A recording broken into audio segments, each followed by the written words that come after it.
Assalamualaikum warahmatullahi wabarakatuh. Perkenalkan, nama saya Rizky Ibnu Wijayono dari kelas T41 Gabungan GC. Di sini saya akan mempresentasikan tugas saya, yaitu mereview metode analisis risiko. Di mana pada tugas ini jurnal referensi yang saya gunakan berjudul analisis risiko operasional berdasarkan pendekatan Enterprise Risk Management atau IRM pada perusahaan pembuatan kardus di CV Mitra Dunia Palitindo, dengan penulis Bramantio Andananta Krishna Putra yang dipublish pada tahun 2018. Latar belakang dari terjadinya penelitian dalam jurnal ini adalah CV Mitra Dunia Palitindo merupakan perusahaan yang bergerak di bidang produksi pembuatan kardus dan juga sebagai supplier kardus. Perusahaan tersebut memiliki tujuan untuk menjadi perusahaan yang baik dan terpercaya di bidangnya dengan memberikan kualitas yang terbaik, ketepatan waktu pengiriman, dan memberikan harga yang kompetitif. Dalam langkah mencapai tujuan tersebut, perusahaan mengalami beberapa kerugian operasional yang tidak diduga oleh perusahaan sebelumnya. Hal ini disebabkan karena belum adanya kegiatan untuk mengidentifikasi dan menganalisis hal-hal yang tidak pasti yang dapat terjadi dari lingkungan internal maupun lingkungan eksternal yang menyebabkan penelitian ini terjadi dengan tujuan untuk mengidentifikasi risiko-risiko untuk yang mungkin terjadi dari operasional CV Mitra Dunia Palitindo. Selain itu melakukan penilaian terhadap setiap risiko yang mungkin terjadi berdasarkan tingkat keparahan atau dampak dari risiko atau severity dan tingkat kemungkinan terjadinya atau occurrence.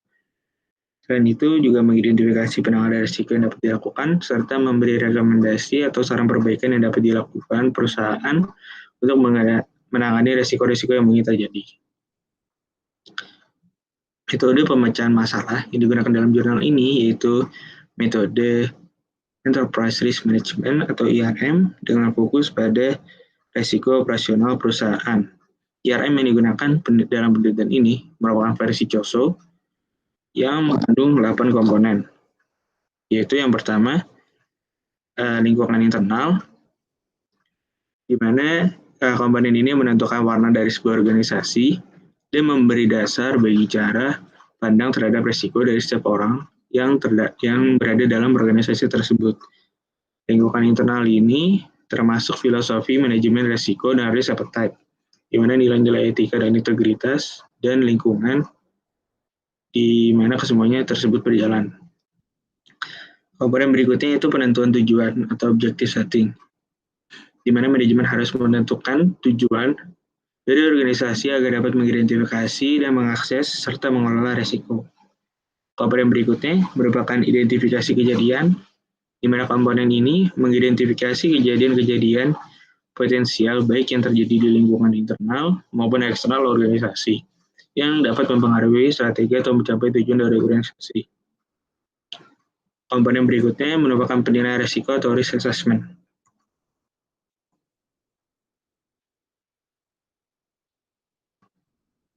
Risiko dianalisis dengan memperhitungkan kemungkinan terjadinya atau likelihood dan dampaknya atau impact sebagai dasar bagi penentuan bagaimana seharusnya risiko dikelola. Tabel yang ditampilkan pada layar ini merupakan tabel untuk melakukan pengukuran occurrence atau kemungkinan terjadinya satu risiko yang digolongkan ke dalam 5 level. Level pertama yaitu sangat jarang, level kedua yaitu jarang, level ketiga moderat, level keempat sering, dan level kelima hampir pasti. Dengan contoh deskripsi rinci dan frekuensi yang tersedia pada tabel. Selanjutnya, pengukuran untuk dampak risiko atau severity digunakan berdasarkan tabel yang tersedia, di mana kategori dampak atau rating dampak terbagi dalam 5 level. Yang pertama itu level 1 sangat rendah atau tidak signifikan, level 2 itu kecil, level ketiga menengah, level keempat besar, dan level kelima sangat tinggi atau katastrofik, dengan keterangan seperti yang tersedia pada tabel. Setelah dilakukannya pengukuran occurrence dan tingkat keparahan dari setiap risiko, maka langkah selanjutnya merupakan perkalian dari probabilitas atau occurrence dan dampak severity yang menghasilkan nilai resiko, di mana nanti nilai resiko dari setiap masing-masing resiko akan dimasukkan ke dalam matriks resiko untuk mengetahui level tiap resiko yang menentukan prioritas penanganan. Di mana matriks resiko yang akan digunakan tersedia pada tabel yang ditampilkan.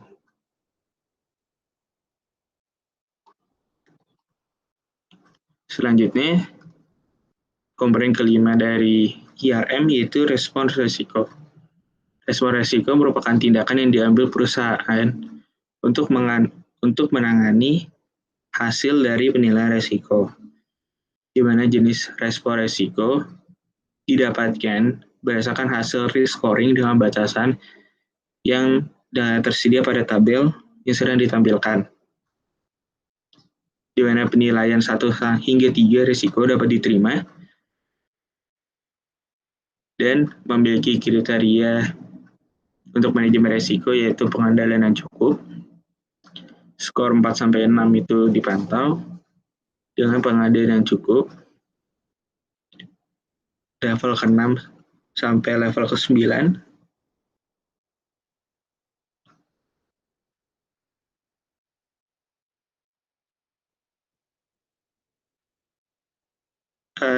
dibutuhkan pengendalian manajemen dengan kriteria untuk manajemen risiko yaitu pengendalian yang cukup.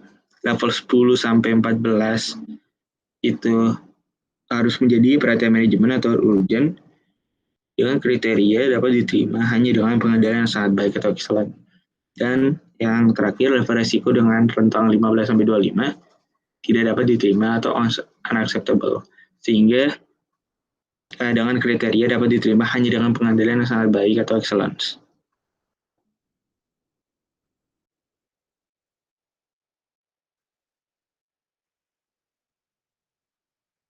Selanjutnya untuk komponen yang keenam yaitu kegiatan pengendalian atau control activities, yaitu kebijakan dan prosedur yang ditetapkan dan diimplementasikan untuk membantu memastikan respon resiko berjalan dengan efektif.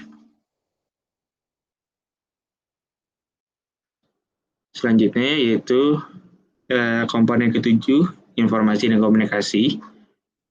Informasi yang relevan diidentifikasi, ditangkap, dan dikomunikasikan dalam bentuk dan waktu yang memungkinkan setiap orang menjalankan tanggung jawabnya. Arah komunikasi dapat bersifat internal ataupun eksternal, dan alat komunikasi diantaranya dapat berupa manual, memo, buletin, dan pesan-pesan melalui media elektronik. Dan yang terakhir, yaitu komponen ke-8, pengawasan, di mana keseluruhan proses IRM dimonitor dan dimodifikasi apabila diperlukan. Pada proses monitoring, perlu dicermati adanya kendala seperti reporting deficiencies, yaitu pelaporan yang tidak lengkap atau bahkan berlebihan. Selanjutnya, saya akan membahas hasil dan pembahasan pada jurnal referensi yang saya gunakan. Yaitu yang pertama, hasil dari internal environment, yaitu pada lingkungan internal perusahaan, CV Mitra Dunia Paletindo sudah berdiri sejak tahun 2004, di mana perusahaan ini memiliki visi untuk menjadi perusahaan yang terbaik dan terpercaya di bidangnya. Secara keseluruhan, perusahaan berdiri sendiri baik dalam menetapkan SOP, menjalankan aktivitas usahanya, dan mencari pelanggan dengan strategi pemasyarakatan yang sebenarnya dilakukan secara mandiri oleh perusahaan. Selanjutnya, yaitu objective setting, di mana CV Mitra Dunia Paletindo memperhatikan pada 4 sisi tujuan, yaitu yang pertama, strategic objective, di mana perusahaan sedang mengembangkan jenis produk yang mampu diproduksi untuk menguasai pasar secara keseluruhan, agar dapat mengemas seluruh jenis produk. Yang selanjutnya ada operating objective, di mana tujuan ini dalam penerapannya perusahaan melakukan pembuatan SOP perusahaan dan perbaikan beberapa aspek manajerial perusahaan. Selanjutnya, reporting system, yakni pada penyediaan laporan yang transparan dan akurat. Namun saat ini perusahaan sedang mengalami kejanggalan dalam penerapan pembukuan keuangan dan laporan ketersediaan bahan baku yang tidak sesuai dengan antara aktual dan yang tertulis.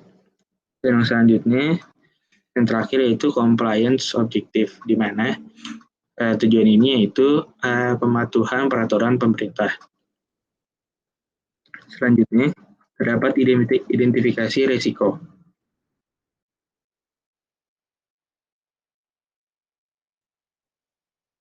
Risiko operasional di dalam perusahaan dapat berasal dari eksternal dan internal perusahaan.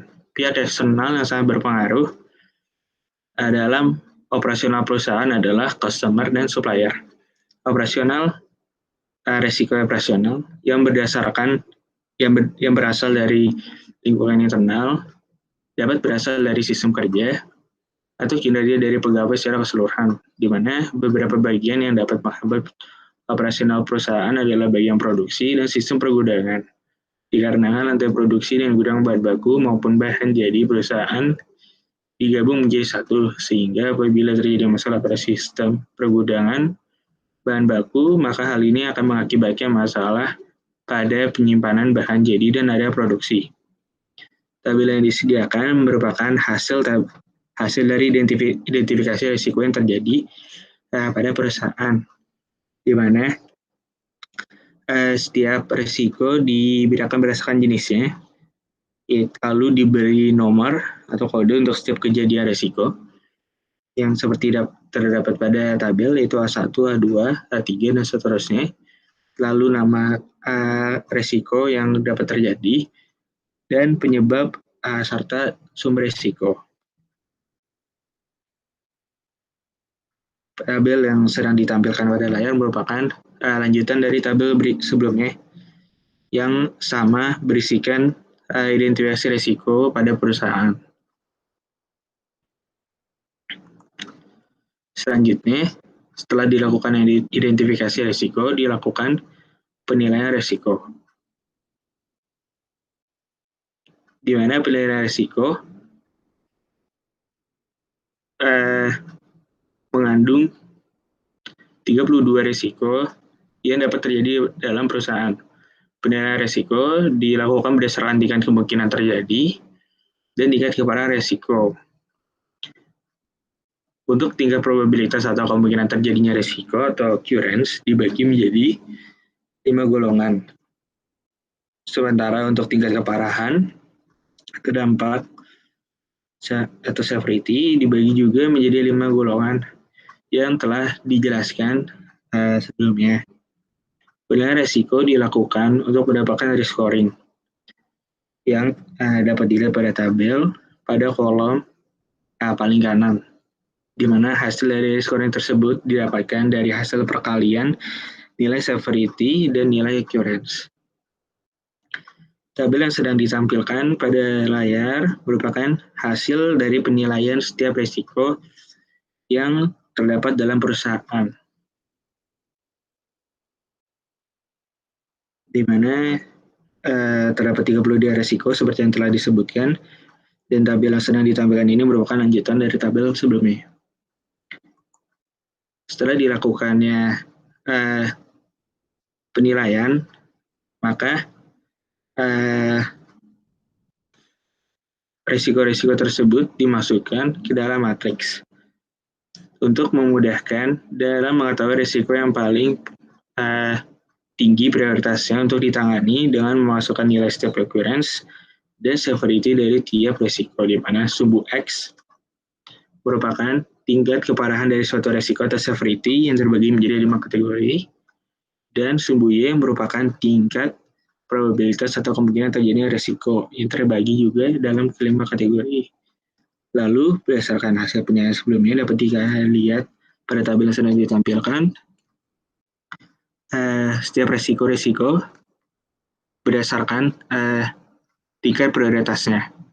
Di mana contohnya untuk risiko dengan kode D6 dan E3 masuk ke dalam tingkat prioritas yang high. Selanjutnya adalah respon resiko. Setelah diketahui resiko menurut level E, maka langkah selanjutnya adalah merespon resiko tersebut. Apakah resiko dapat diterima atau dihindari atau harus dikurangi atau ditransfer ke pihak ketiga. Penjelasan respon resiko dari tiap level yakni yang pertama dari level high dengan warna orange pada tabel, di mana pada level ini secara keseluruhan berisi resiko-resiko produktivitas yang harus dihindari. Cara merespon resiko pada level ini adalah dengan menghindari resiko dengan pengelolaan yang aktif dan review rutin, di mana harus melaksanakan suatu strategi agar dapat menghindari risiko yang mungkin terjadi. Selain itu, perlu dilakukannya pemeliharaan yang terkendali dengan baik. Pada level ini, risiko yang tertinggi itu adalah terdapat D6 dan E3, di mana E3 itu merupakan penumpukan buffer stock yang melebihi kapasitas gudang yang ada. Dan D6 merupakan ketidaksesuaian jumlah barang yang datang dari supplier dengan jumlah pemesanan. Selanjutnya, pada level moderate dengan warna kuning, terdapat 18 risiko di dalamnya dengan cara penanganan untuk risiko pada level ini, yaitu menghindari dan mereduksi risiko tersebut. Risiko yang tertinggi pada level ini yaitu risiko dengan kode E1, yaitu kapasitas gudang yang kurang pada saat bahan baku datang dan tidak ada space untuk barang. Jadi, kedua risiko ini sebaiknya dihindari dan dapat direduksi dengan cara penataan gudang secara berkala dan dengan pemantauan rutin.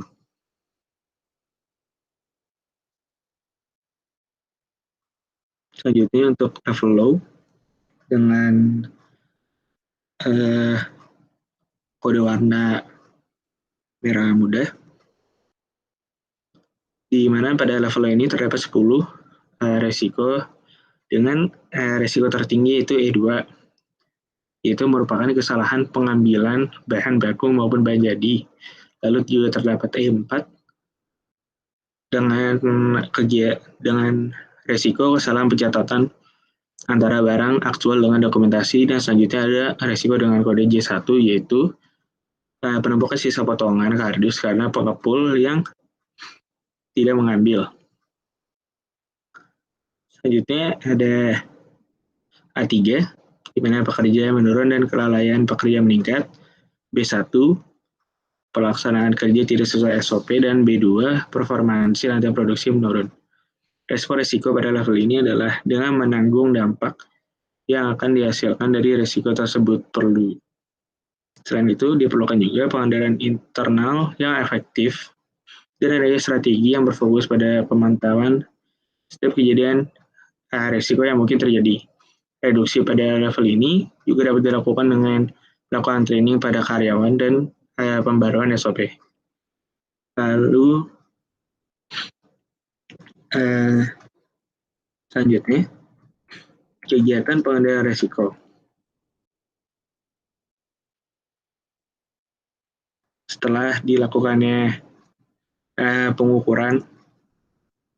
pengukuran setiap risiko dan pengkategorian setiap risiko, maka dibutuhkan kegiatan untuk mengatasi risiko-risiko yang mungkin terjadi pada perusahaan, di mana pada kegiatan pengendalian risiko pada jurnal ini hanya difokuskan untuk risiko dengan kategori prioritas level high dan level moderate,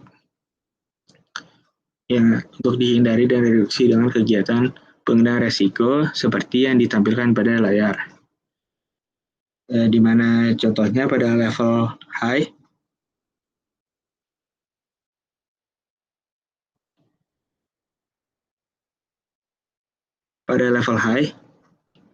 kegiatan pengendalian risiko untuk risiko dengan kode D6, yaitu ketidaksesuaian jumlah barang datang dengan jumlah pesanan dari supplier, adalah melakukan evaluasi kinerja supplier dan mengkomunikasikan kesepakatan jumlah pesanan barang. Lalu selanjutnya untuk kode risiko E3, dengan nama risiko penumpukan buffer stock melebihi kapasitas gudang, diperlukannya pengendalian risiko dengan yang pertama mengevaluasi ketersediaan dan kecukupan buffer stock. Selain itu menyesuaikan buffer stock dengan kapasitas gudang dan mengurangi jumlah buffer stock. Untuk pengendalian risiko berikutnya dapat dilihat pada tabel yang tersedia pada layar.